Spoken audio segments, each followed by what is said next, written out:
John Cena hates you. Yeah, you watching here right now. That's you. He hates you. He also hates me, and he hates every single one of us. But welcome to Hot Takes. My name is Conman167, and this is the show where we get to dive in, dissect, and discuss every single one of your hot takes, thoughts, concerns, or whatever else you may have on the show. And if you're somebody thinking that, oh, John Cena's not talking to me, he is talking to you. He hates you, all right? Let's get that very, very clear. John Cena hates you. But it was certainly a wild episode of Monday Night Raw live from Glasgow, Scotland. Although I will say this right out of the gate, I'm not sure if Glasgow is going to be overly thrilled with the episode that they got. There was some solid stuff on the show, but also a lot that was left to be desired. But if you'd like to know my entire review on Monday Night Raw, I uploaded that over on Patreon, so be sure to check the link in the description below if you want access to so much more content that I simply can't upload here. Now, with that being said, let's take a look at your hot takes. A four-way for the IC Championship at WrestleMania. Braun Breaker, Penta, Dominic Mysterio, Finn Balor. Penta wins the IC Championship, and we'll get Finn versus Dom at Backlash. Makes sense to me. I love this idea of a potential fatal four-way match for the IC Championship at WrestleMania between Penta, Braun Breaker, Finn Balor, Dominic Mysterio. Like,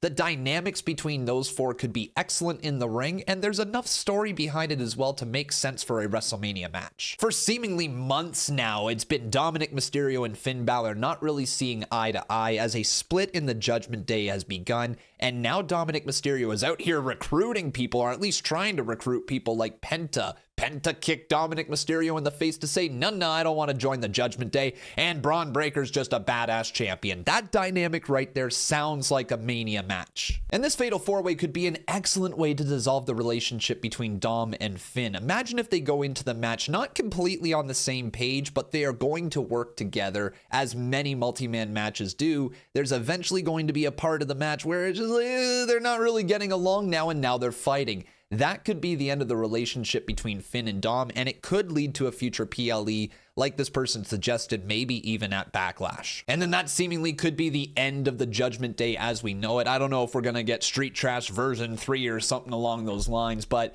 the Judgment Day is coming to an end as we know it, and we need a big-time moment at Mania for a faction that is honestly going to be a future Hall of Fame faction to have that definitive moment where this is done. It's over. We're moving in different directions, different stories, different partnerships, all of that. And with the level of talent in that ring, there's no reason why this wouldn't be match of the weekend, or at least in contention for it. All four men can go out there and tear the house down, and a lot of people will be chanting this is awesome as a result. I expect big things if these four men get into the ring with each other at WrestleMania. But the cherry on top, the chef's kiss, would be Penta winning the IC Championship. He's a star. There's no question about that. Penta has absolutely taken over WWE since showing up, and him winning a title at Mania is absolutely what's best for business. Move Braun Breaker up the card. He's ready to be a main event player, and let Penta tear it up with the entire mid-card division. This is what needs to happen, and I can't wait to see it go down at Mania.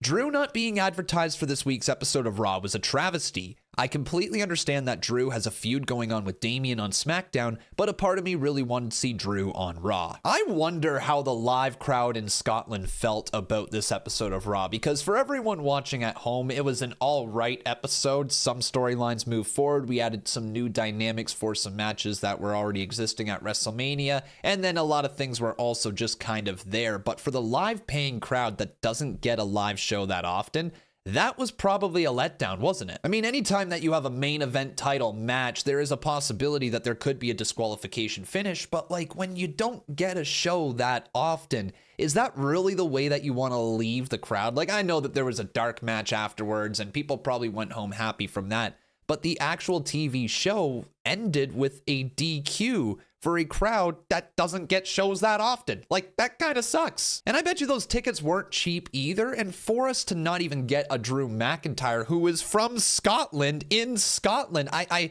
don't really know if the crowd felt like they got their money's worth. So I need to know from everybody who was actually at the show, did you enjoy your overall experience, or did you walk away feeling a little let down? Because, like, I know if that was in Toronto, I probably would have been a little disappointed with the ending of the show. You add in the fact that you don't get Roman Reigns, there was no Seth Rollins, like, there's CM Punk's promo didn't add a lot to the feud. Like, You know, like, it was one of those shows where things happened. It was probably a decent episode for the middle of the United States in a town that gets it every 4 weeks. But like for Scotland, for that crowd who never gets a show, I don't know about that one. Jimmy Uso's involvement in the last couple of weeks has been the best thing about the Jey Gunther WrestleMania storyline so far. There's no denying that ever since Jimmy Uso was inserted into the Jey Gunther storyline, that it's taken a step forward and it's felt a lot more meaningful. But it also makes so much sense because for the entirety of Jey Uso's career up until this main event run, he's been alongside of Jimmy Uso or Roman Reigns or Solo Sikoa or whoever from the bloodline. He's been alongside other people. So he has this dynamic, this on-screen relationship that we can all get invested in. And Jimmy Uso coming to the aid of Jey just makes us care that much more again about the Usos, the brothers. And that's going to matter a ton in 1 week's time when I think Gunther is going to absolutely eviscerate, destroy, decimate Jimmy Uso. Jimmy Uso is about to, I'm sorry, I'm going to say it, Jimmy Uso's about to die. I legitimately thought Jimmy Uso was going to be taken out by Gunther on this episode of Monday Night Raw, but knowing that we now have a match between the two of them next week on Raw, oh Jimmy, dude, if I were you, I wouldn't show up for work. It needs to be one of the most uncomfortable beatdowns in WWE history. I'm talking we need somebody to either hold back Jey Uso or Gunther to handcuff Jey Uso to the bottom rope and not allow Jey to get involved in this crazy beatdown. I need to see blood. I need to see Jimmy Uso screaming at the top of his lungs. Hell, pull a Triple H Brock Lesnar where Brock Lesnar snapped the arm of Triple H. Imagine if he, like Gunther, did something along the same lines. He snaps the leg of Jimmy, he snaps the arm, he breaks his shoulder, whatever. Like that all of a sudden could add a whole other dynamic in this story where Jimmy Uso isn't just, or sorry, I should say Jey Uso still, I don't know how I still get them mixed up, but Jey Uso is in this position where he's not only fighting for himself to prove that he can get the job done, but now he's fighting for his family. And the story that we're telling right now with Jey Uso and Gunther is that Jey Uso isn't himself. He's not able to find that main event player that won the Royal Rumble, that was the right-hand man for Roman Reigns. He's kind of lost himself along the way on this road to WrestleMania. He's botching dives over the top ropes. He's slipping when he's trying to deliver a spear. Jey Uso's not locked in, but you know what will make him lock in? Taking out his twin brother. I think after tonight and how everything played out, this is the direction we are going in this year at WrestleMania. I don't hate the idea of Bayley, Liv Morgan, and Lyra Valkyria facing off in a triple threat match for the IC title at WrestleMania, but also there is a lot of triple threat matches that are already starting to form on this card, and another one added in for another title. I don't know if it's the right play. Now, if you added Roxanne Perez into this to make it a fatal 4-way, maybe make it a fatal 5-way by bringing in Dakota Kai, maybe make it a 6-woman match for the IC championship with Ivy Nile. You know what I mean? I feel like there's more that we're going to get with the IC title this year in the women's division than just another triple threat match. Now, don't get me wrong. Bayley, Lyra, and Liv could very well face off for this title here in a triple threat match, and I'd be okay with it. It's just with the way the rest of the card has been put together where we already have another women's triple threat, and we have night one main event of Roman, Seth, and Punk in a triple threat. And there's probably going to be other multi-man matches on the show, whether there's that fatal 4-way for the men's IC championship. There's starting to be a lot of multi-person matches, and I wonder if maybe this feud would be better off if it was just Lyra versus Liv one-on-one, and Liv Morgan becomes a double champion at WrestleMania. Bayley's involvement does lead us to believe that there is going to be something of a multi-woman match at Mania, but it also doesn't have to happen that way. And if maybe Bayley was lined up to be a challenger for Liv Morgan after WrestleMania, I'd be all right with that as well.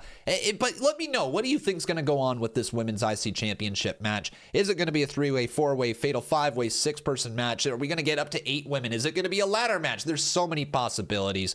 My pick is Liv versus Lyra, but I think that's a little bit of a pipe dream at this point. Sheamus's career is already lost. This year was his moment to become a Grand Slam champion. Do you think there's still a chance for him to become an IC champion? So let's talk about Sheamus and the IC title. Obviously, fans everywhere want to see Sheamus become a Grand Slam champion, finish his own story, and win the title that he hasn't won or held in WWE. Like that makes a lot of sense for a great feel-good moment at WrestleMania. but it really doesn't look like that's the direction we're moving in this year, as he's not even on TV, not even really around the IC title picture right now. He's just kind of lost in limbo. So the question being, is Sheamus ever going to win an IC championship? I still think yes. I don't think his career is lost. I don't think that he's at the end of his road right now. What I do believe is happening is that there's a lot of young, hungry, new talent coming into WWE, and Sheamus is kind of the old guard. He doesn't fit in with everything that's going on in the IC title picture right now, but he could, right? Like, the IC title picture is once again becoming the work rate division of WWE, and Sheamus is one of the best workers they have. He can kick anybody's skull in. He's very entertaining, hard-hitting. Like, why wouldn't you want Sheamus in the mid-card division right now? Like, I wonder if there's going to be something more for Sheamus later on this year. Like, SummerSlam is 2 nights, so you do need multiple matchups to go down on that card, and Sheamus versus somebody for the IC Championship might be enough of a draw to be like, hey,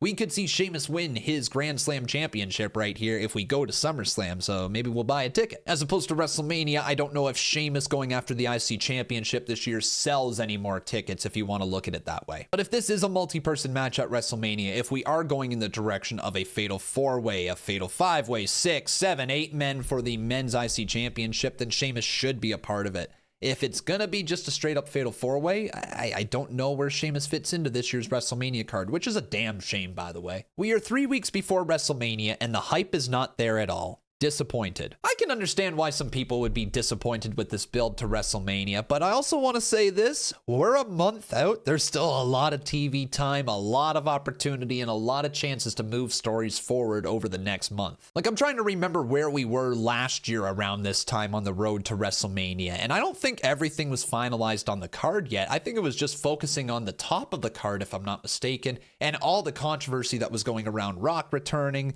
Is Cody Rhodes going to get his WrestleMania match, the involvement of Seth Rollins, Roman Reigns, like all of that stuff, those dynamics carried WrestleMania last year, but it was also going to night 1 and then to night 2, right? Like, the big build of WrestleMania was centered around the same 4 people for both nights. This year, it's different. We have to build 2 separate main events, and I think WWE's done a decent job at it. Not a great job, a decent job where they could get into the position where it's like, hey, this needs to main event night 1. And honestly, I think they pretty much have their main event of night 1 now with Roman, Seth, and Punk. If that's not the main event, then I don't know what we're really doing. But I believe there's still enough time to build up the Women's IC Championship, the tag team titles, the men's IC title, the men's United States title, any blood feuds that we have going on, like Damian Priest and Drew McIntyre, Bianca Belair, Jade Cargill, my bad, Naomi versus Jade Cargill. But I wonder if Bianca's going to get tied in that story here very soon again. There's just a lot of moving pieces right now for WrestleMania, and as the card starts to finalize, we are getting a clearer picture as to what it could look like,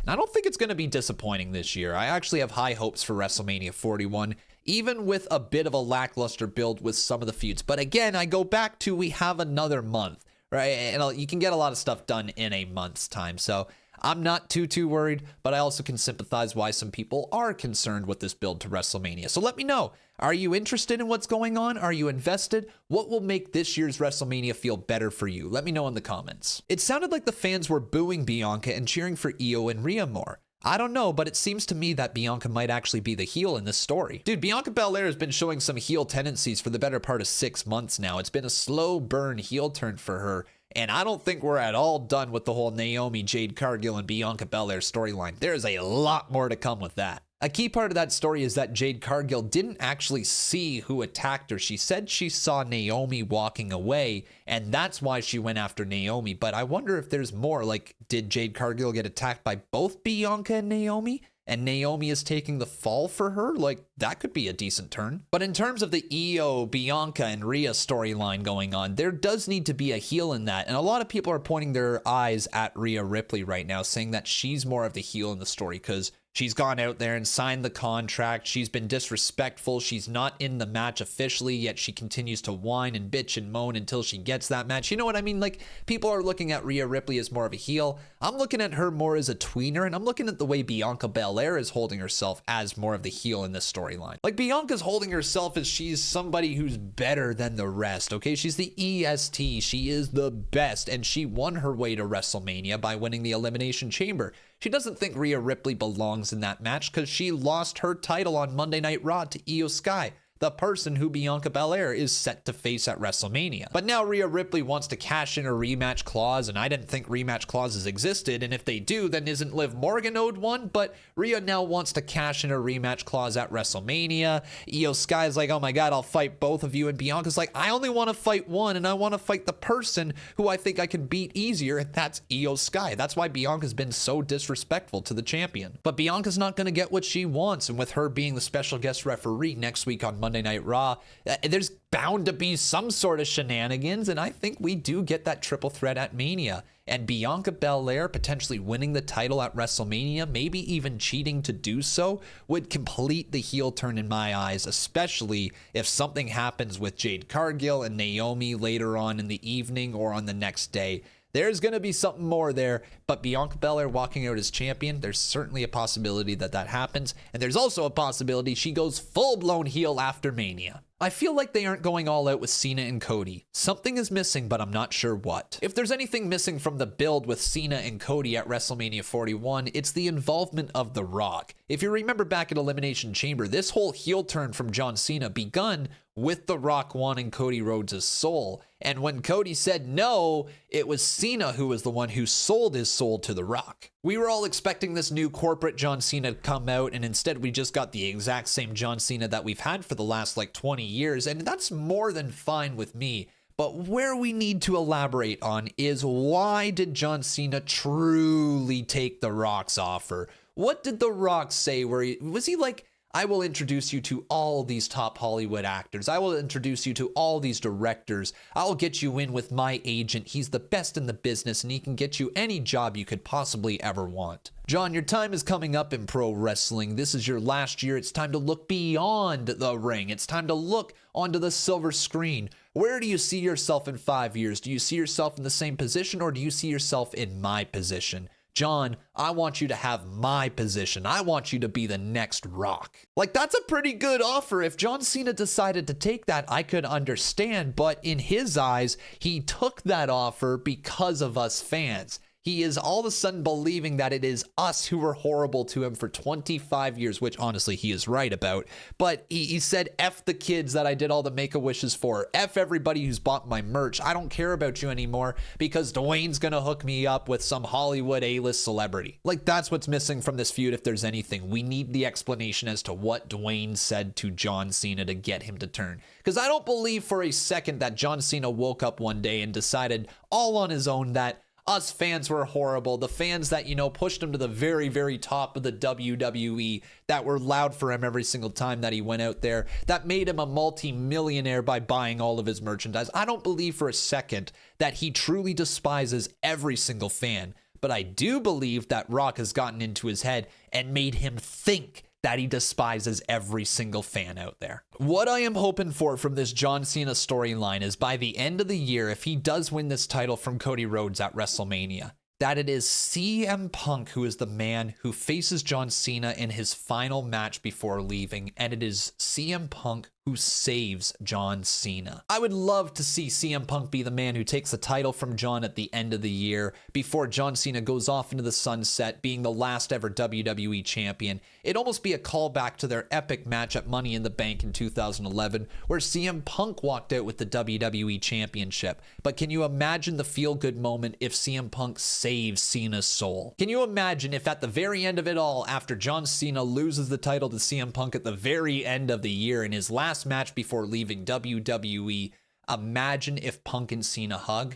The reaction for that, if Cena sees that he was wrong, sees the wrong of his ways, apologizes to the fans, to all of us, and then waves goodbye. What a send-off, what a way to end his career, and man, getting John Cena versus CM Punk one more time? Yes, please. But I am definitely getting ahead of myself here with that whole storyline. We still have John Cena versus Cody Rhodes to go down first. And if The Rock's going to be involved along the way, I imagine we start to see him in the next couple of weeks here, especially considering John Cena is not actually advertised for any more shows on the road to WrestleMania, which is just insane.